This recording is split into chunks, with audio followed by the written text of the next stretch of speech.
defined by early game. Renekton equal early game equal G2. Like, that feels good to me. Honestly, it fits the bill. G2 have read something completely different in the game. At least they didn't look Aphelios. Ornn and Ezreal, they are the scaling options. Ornn is fine matchup into Renekton, but Humanoid loves to play that Renekton too. It's all about what jungler Shadow picks, usually Gragas. If they decide to lock in Sett here and maybe AD carry, what is going to happen next? That's a big question. Okay, if they go Sett and AD carry, there's your AD carry. Ding. Kaisa for Carzzy. It's the first one in the series. I need to check. Yes, I think so.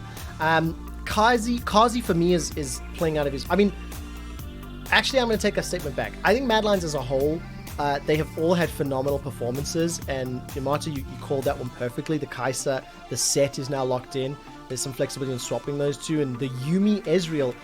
Dude, I'm seeing early game for Mad, and I'm seeing time and scaling for G2, and I'm already starting to get nervous based on the trend that we've seen this series. I am super nervous. Like, G2, sure, if they reach that 20-minute mark, the composition looks juicy and all, but you're lining yourself up for a very rough early game. It's one of those games where Jankos needs to cover his lanes and not play that aggressive games that he likes to play. I am very worried, unless PerkZ can be put on some crazy last pick mid that is going to be able to dominate together with PerkZ and just control the map. But it's kind of tough to see now because Mad Lions will have the better options in the early game based off the first 3 picks. Yeah, I agree with that, and I wonder where Shadow's going to go. Lee Sin is picked away. No, it's not. Lee Sin's still available. So Olaf gone, Gragas gone. So we're still looking for jungle picks. Talia taken out of the pool as well. So Lee Sin has to be a consideration here. We've seen an Elise this series. We've seen a Kindred this series. They've sort of been the go-tos. You know, do you see a jungle pick being a priority for G2? It's just weird because even if Mad Lions get Lee Sin here, their composition is so AD heavy already. So I don't even know if Lee Sin is good for them. It's just they need to have an AP champion somehow, and just to match with the Renekton and then with the Kaiser. Like, Kaiser, sure, you can build AP, but the AP damage comes so late in the game, so it's still very AD heavy. Yeah, exactly. And there's that Lee Sin that we talked about. So number of options on G2 side. I can see pick, I can see engage. I think Lee Sin could be one of those bridging champions. I remember a few weeks back, Yamato, we were talking about drafting theory and how to put together a comp. You know, Lee Sin can help, you know, champions that need some time to scale up and get you there. Do you think it's going to be enough, especially when we see now again Leona, like, Mad are going all in on this early options? It's all about the jungle choice. I'm gonna wait because I can't predict what Shadow plays, honestly. For me, it's Elise and Gragas one trick, so whatever he's going to show here is going to be surprising regardless. Please not Rek'Sai. Please. This is going to be a big question. I mean, Rek'Sai was banned earlier, wasn't it, if I recall correctly? And the question I'm going to ask you now is, now that Elise is locked in, you know, what would be your expectation on Shadow's performance? Because I think his variance on champions is significant. Lee Sin game, great. Gragas game, great. Kindred game, meh. And now we've got Elise, and the final lock-in here is going to be Cassio for PerkZ. Okay, so at least Cassio is going to have a good matchup. To go back to your Shadow point, it's kind of hard. It's so hard to know. He had like one good Olaf game throughout the split. He played a lot of Gragas and Lee Sin, and everything else is kind of a coin flip, you know? Shadow has been playing super well this series besides the Kindred game, but then again, same thing as the Jankos point before, I don't think his lanes gave him that many options because the enemy team just had Prio everywhere. They were suffocating him.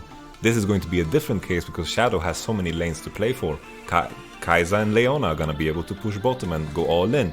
Mid lane as well, Renekton against Cassio is a tough matchup, but still Renekton can sacrifice some HP, play with the TP, and then use that pressure to walk around with Elise. All across the map, Elise has a lot of options. G2 need to play the survival game. Jankos needs to not do aggressive plays, just play defensive, cover the dives, and then G2 maybe can scale.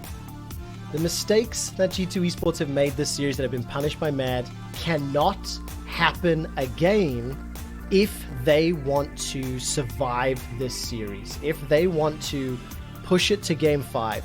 The composition that Mad Lions have put together, the play that Mad Lions have demonstrated today, I believe in Mad Lions to close the series out here. The way it's happened, the way I've seen these players step up, now let's see if Mad Lions get ahead of themselves, if they can calm the nerves, calm the excitedness. We're about to find out as Mad Lions are match point against G2 Esports.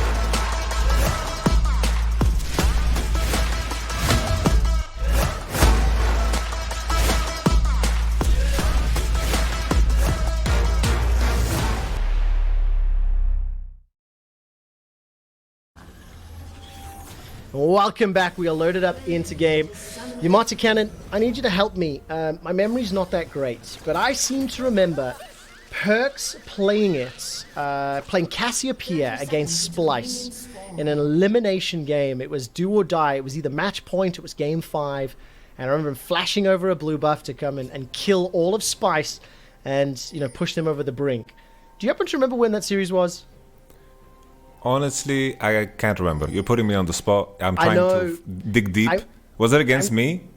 I'm 99% sure that it was, and I think it was regional qualifier. I don't have access to as many tools as I usually do when we're in the studio, so I'm gonna check this out later. But the point I wanted to get to was, if you need a point man, if you need a player to step up and to deliver a carry performance to force you to game 5, to put you in a position to win the series, putting a player like PerkZ and a champion like Casso, that he's done it in the past, is a way to start.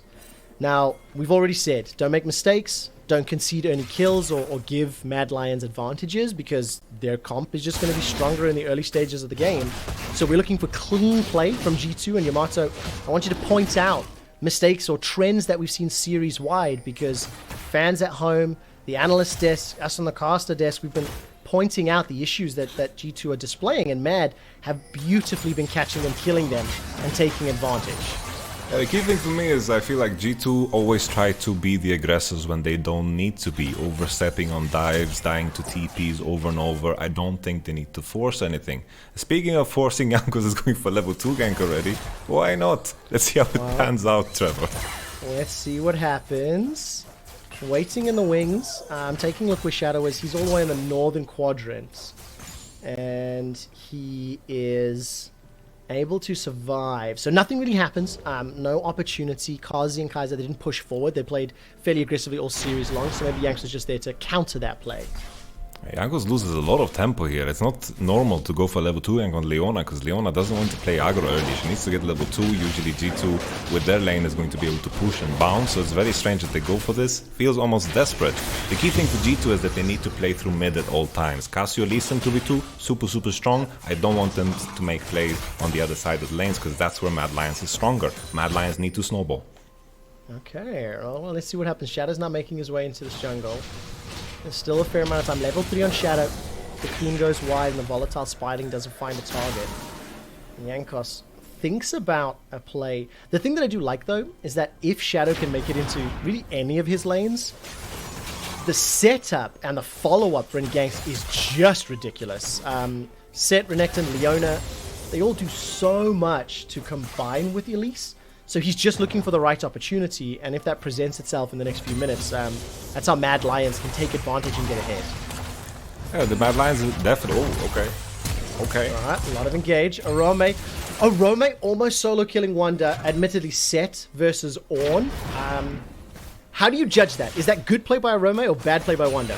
Honestly, Wunder getting intoxicated by the perfume smell of the turret. That's how I imagine the turret smelling, and he just went into it, got the turret aggro, not so good. Okay, Shadow's now showing up in the bottom lane. We'll be catching Jankos. The TP's coming down earlier from Mad Lions. First blood is available for them. Whoa, that's it! The First Blood King concedes First Blood because Shadow is there. Humanoid's teleport, I think it got interrupted. I would assume a miasma or something. I'd like to check that later. But it happens. Shadow and Mad, they strike first with an early game comp and in the bottom lane. It's so weird here for G2 to be the ones aggressing there onto the bottom side, because they were the ones forcing.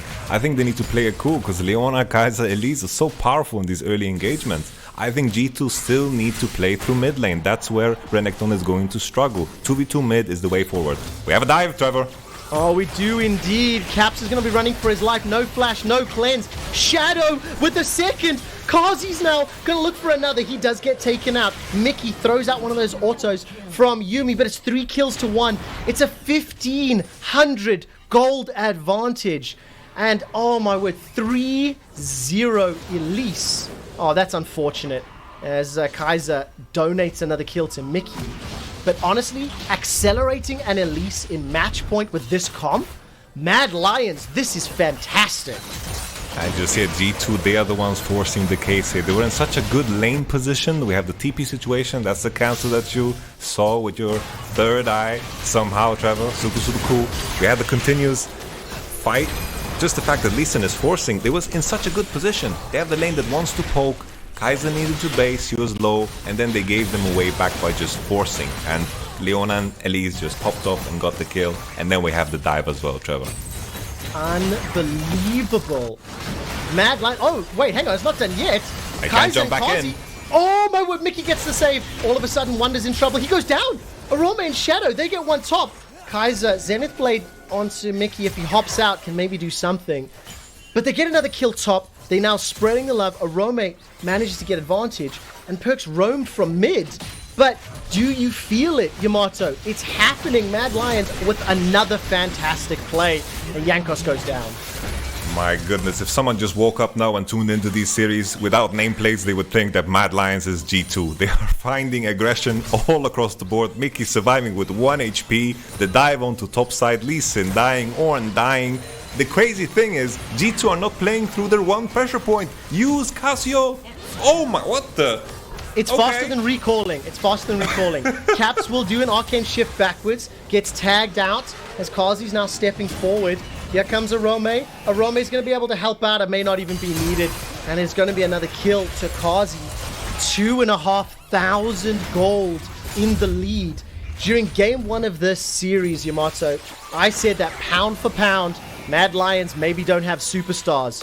Frostkurin said, well, Trevor, maybe this is the birth of the next generation of superstars. Shadow on this Elise is playing so well. Kaiser and Carzzy have been the better 2v2 this entire series. And honestly, they are on the verge of making history. This is a great game position. Right now, they are super far ahead. Oh my goodness. Oh, at least we have one positive play. Humanoid should die. We do indeed. Dominus? No! Dominus in the flash! Humanoid's able to escape with his life. Call of the Forge God doesn't find its target.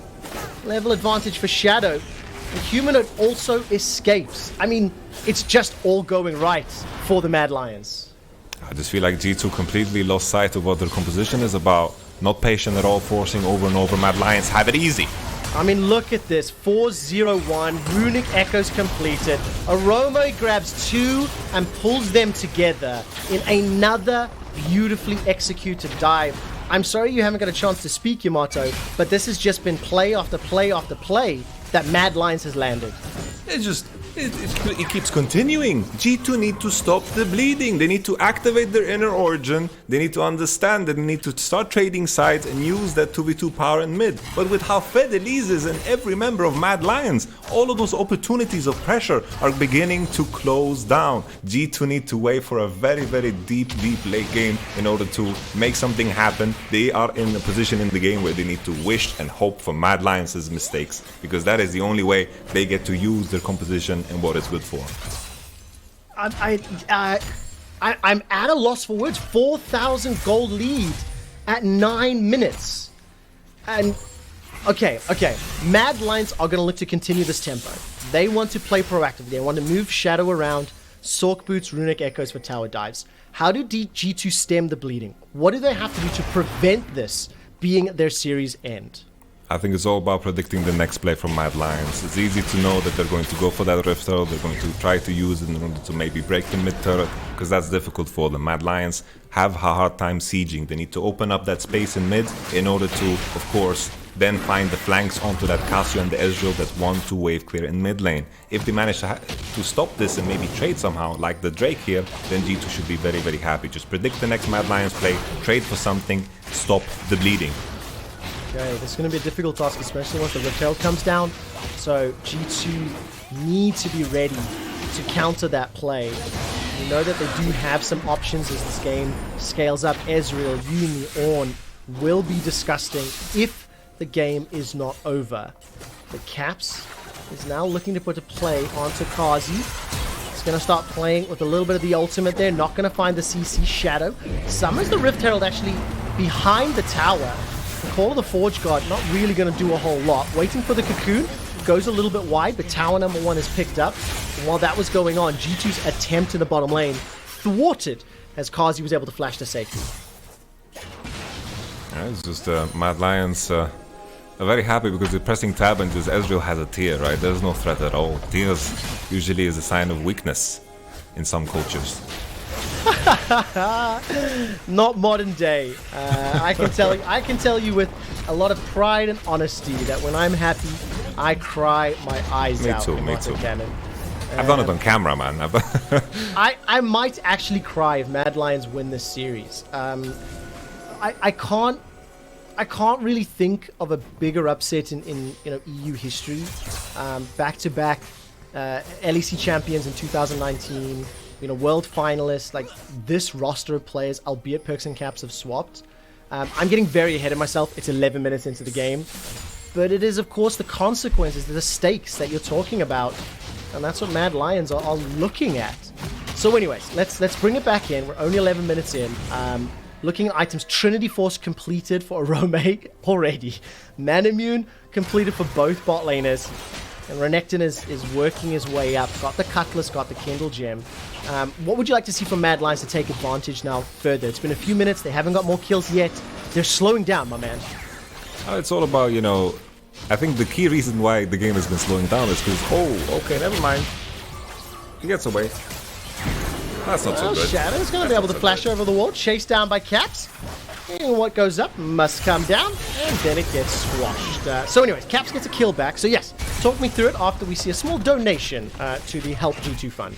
So the key thing is always the sequence of how you break turrets is always side lane into middle, because when you break the side lane turrets you get access to that flank, and it's so easy for Cassio and Ezreal and Yuumi to just wave clear, so that mid turret is going to stand. The next herald that is going to spawn is going to be super key for Mad Lions, but the key thing there, the key mistake that Shadow did was no one was showing on bottom lane. No one was showing where could G2 be. All of them were grouping around mid lane. They want to defend that mid turret. Shadow didn't need to force anything because G2 was giving up the thing that they need to do. Just keep giving up. Shadow gave them a kill back. They're very, very happy to take away because there was a lot of shutdown money there. And all credit here to G2. They've stemmed the bleeding for the last few minutes. There's been some shenanigans as the lanes have obviously swapped. Yes, they have lost 2 towers, but they haven't put themselves in positions to get killed just yet, which is something that hasn't been true for many previous games. And just as I say that, Kaiser and Humanoid making their way towards this bottom tower, playing towards the objective you just mentioned, Yamato. Get those outers, play towards mid. Infernal is going to be up in a minute and a half. With an Ocean already picked up, we got either a Mountain Rift or a Cloud Rift on the way. And again, both of them could be influential, but it looks like a stare down, a duel. You draw first, I dare you. Yeah, at this point in time, I hope Elise understands his place. He needs to back off, because looking at his 0-3-2 scoreline, he should know that it's not his time to fight. Later down the line, though, these cleanses are going to give a lot of value. Cassio, Yuumi, so good at kiting. Mad Lions, tough to engage with. Okay, they're going. Yeah, they absolutely are. Mad Lions dive all the way in. They've made it 0-4-0. Jankos goes down, but Humanoid goes back. G2 are not done without a fight. Cocoon insta-cleansed, as you mentioned, Yamato. Slam dunk by Orome. It's a double for PerkZ. G2, they're right back in it. Triple for PerkZ on the Cassiopeia. Just when G2 Esports needed it. The team fight and the kills go to exactly who you want. My goodness, they get a fight victory. Drake was about to spawn. Mad Lions were face checking into G2, and we mentioned it before. Even though Mad Lions are ahead and they're snowballing with this composition, they cannot skip steps. If they manage to throw some gold back into the pockets of a Cassio, Ezreal, Yuumi, how are you gonna gain access? The only hope is to land like a solar flare, or maybe find a kind of a flank with the Sett, but with no Sett TP, it becomes more difficult. Cleanses on key targets in PerkZ and Caps makes it more hard to engage. The Mykix is also finished on Yuumi. They need to be more careful. Still in a dominating position because of the gold, but their composition is going to fall off. Man, it's so important you mentioned that, because I just looked at the engage and I was like, oh yeah, safe engage. Yuumi ult, Ornn ult. And when you look at Mad Lions, they need Jankos, they need Shadow or Kaiser to go like straight in, right? You don't have that distance. You're reliant on skill shots or flank or throwing yourself at the enemy. So that's another kill into Jankos, 0-5. Not the greatest game right now, but he has been bullied. He has been picked on by Mad Lions, and they'll pick up their first trade. The key thing with these snowball compositions, what we've been seeing in every region, honestly, LPL, LCK, LEC as well, is that you secure those early Drakes. This is the first Drake Mad Lion secures at 15 minutes. Usually you want to threaten that, 25 minutes Dragon Soul, but that is not on the table now. And Mad Lions, we've been trying to figure out ways of how they pressure the game. The next way is going to be to try to get the Rift Feather for the mid turret, but if they don't manage to do it, it's going to be hard to break down the doors of G2's composition. Mad Lions heavy early game, they need to continue to snowball, and the way to do it is through side into mid, but diving is so hard against G2. Yeah, it will be. The Ezreal, the Elise, Miasma, Ornn. The thing is, they do have a significant advantage in the gold. They do have some wiggle room in itemization for the time being.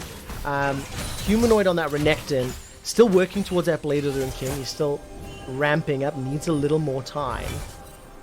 Mad Lions now pushing into the jungle and caught themselves Wunder. Not really sure you can do a lot about that though, as his tankiness is going to be really difficult to burn through. And again, this was about slowing down, it was stemming the bleeding. G2 have not only successfully done that, but now they're taking a tower, taking a lot of damage on the tower, I should say, as well as picked up crucial kills for PerkZ Cassiopeia. I wonder if G2 are coming to terms with the idea of just not fighting. I felt like they came in, the games have been so grudge-filled that everyone's taking every fight that they see, every opportunity that they see. Imagine a world where G2 slowed down much earlier in this game and there wasn't this 5k gold gap, maybe a 2k gold gap, a turret or something like that. It would have been so fine. And all of a sudden I'm starting to think the compositions that we usually saw in the LEC, if we saw this in a regular season match, I would instantly favor G2. But in this series it's been so early game centered because of how brutal these teams have approached it. But now G2 slowing down, it kind of changes the whole tempo of things. This gold advantage is going to mean less and less as we continue. Yeah, I agree with that. And I think, like, I definitely bought into it. I saw the Renekton first pick. I started yelling. I saw the Sett, the Leona. And I was like, we're on board. Mad Lions pick up those 5 kills. And I was all aboard the Glad Lions hype train. As it stands, though, they're finally going to break that mid turret. Cocoon will not find its target. And now I'm just waiting to see where the rest of the team is. Wunder doesn't look like he wants to engage. He's made his way to the top lane. And all of a sudden, that 5,000 gold lead is feeling less impactful. But you can't deny the fact that Mad Lions are still in a strong position, and G2 have played sloppy this series longer than they've played clean, right? So there's still this air of continually proving that they've tidied up all of their gameplay for the remainder of this game and to force the deciding game 5. If we look at how Mad Lions could potentially snowball further is to try to kill targets on side. They have 2 TPs. Another way is they need to start throwing out abilities in order to start forcing these cleanses. They need to get through so many cleanses with the Mykix, Cassio cleanse, Ezreal cleanse in order to get like a clean fight, because if you can't latch on to these targets, you're not going to win. It's also Shadow is not on his Lee Sin, he's on his Elise, so he can't pull off some miracle kicks either. It's going to be very difficult to snowball this. They need to start to find kills on side. They need to make sure that this Cassio is not farming, this Ornn is not farming, because this is looking tricky right now. Well, that's definitely not the case. 193 CS for PerkZ, plus 25 his official lane opponent. Seraph's completed, Liandry's completed. It's a 600 gold lead for now. Wunder is currently significantly behind Orome. Obviously, 3-0-2 versus 0-2-2. However, the value that Ornn will give his teammates once he starts upgrading them will make up for that deficit. And the thing that is just very interesting to see is now this adaptation, and I keep going back to the statement that you had at the beginning of the day, Yamato. This series will define and set the tone for the rest of playoffs, and the tone right now is, spring playoffs is up for the taking. If Mad Lions can push G2 this far and can be in this position, I wonder what Fnatic and OG are thinking. I wonder what Misfits and Rogue are going to feel when they watch these games, because whichever one of these two teams loses, they will drop to the lower bracket, and they will get another shot at playoffs in round 2. As a fan, as a coach, as a caster, I'm always in love with those stories that just inspire others. This gives, definitely, I agree with you, the hopes, if the teams already didn't have it, that G2 is beatable. If it bleeds, you can kill it, in the words of Arnold Schwarzenegger. It's definitely the case, and now all of a sudden Mad Lions, after their exceptional play, after their exceptional 2v2s earlier, They've started the Baron. They're looking to force G2's hands. They get tagged by the True Shot Barrage, but the Baron gets stopped. Mad Lions are low, and G2 are very close. Dominus comes up. Zenith Blade catches onto PerkZ, but he turns around the Petrifying Gaze. That manages to stun too. The knockup from Wunder is fantastic. G2 have turned this game around from what felt like a 10-minute loss to what feels like a 20-minute victory. 4 quick kills in succession. They close a 5,000 gold gap. They pick up the Baron uncontested because they killed all of the Mad Lions. My goodness, Mad Lions just started the Nasher. Just at the time where Ezreal got 2 item power spike with the Muramana finish. Why not? Let's make it easy for G2. It's kind of strange how Mad Lions kind of didn't really figure out the puzzle of how they're supposed to pressure the game the moment G2 kind of stopped running into them. G2 started trading sides, they started stepping away from Mad Lions, they tried to bait them in, they got a couple of kills. Same with this Nasher, the way they started it, they have no one to tank it. Renekton has only Mercury, he's dying to the Nash alone here. And then the team fight, very easy for Cassio and Ezreal to kite. Orome tries to flank, but this is an Orome with a Bami Cinder, not like a sniper. Sett, he is a bit more on the tankier side, and when everyone on his team is there, he's not going to accomplish anything either. And with this Nasher and the gold being relatively even, G2's composition reigns supreme. Now, my goodness, I don't know how Mad Lions are going to come back into this one. Oh man, what a crazy turn of events. I definitely got wrapped up in the craziness of the early game, and I bought into the hype of the rookies, and I was in love. Like Carzzy and Kaiser again. I still think in the laning phase have been the stronger 2v2 by a significant margin. But as G2 stopped giving up those kills and clawed it back, they just played 2 crucial team fights well. Picked up 3 or 4 kills in the mid lane a few moments ago. Correction, about 10 minutes ago. And now 3 or 4 kills that led to Baron. They've got themselves 4 towers in a matter of seconds. They've got Baron-empowered minions. And they're pushing themselves into Mad Lions space. They're pushing us to a Game 5 in our first series of playoffs. So Wunder, before the Forge God comes up, that will kill the minions. And with the help of the tower, Humanoid's in trouble. Now Orome, he gets chunked out low. Wunder is able to survive and get the TP out of Mad Lions. Oh my word, how much more are G2 going to get from this? They get the inhibitor. They're going to get an inhibitor turret. They've got the gold lead all of a sudden. Yamato, this is brutal.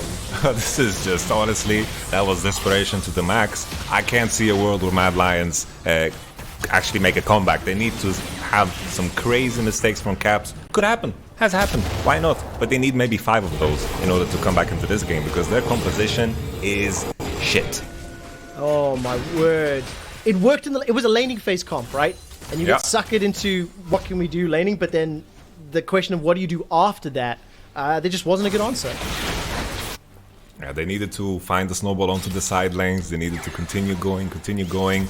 Honestly, now with G2's kind of position in this game, they have the scaling. Everyone has played against an Ezreal Yuumi when they have 2 items and Ornn that begins to build. Everyone knows the story of these champions. It is going to be straightforward for G2 to finish.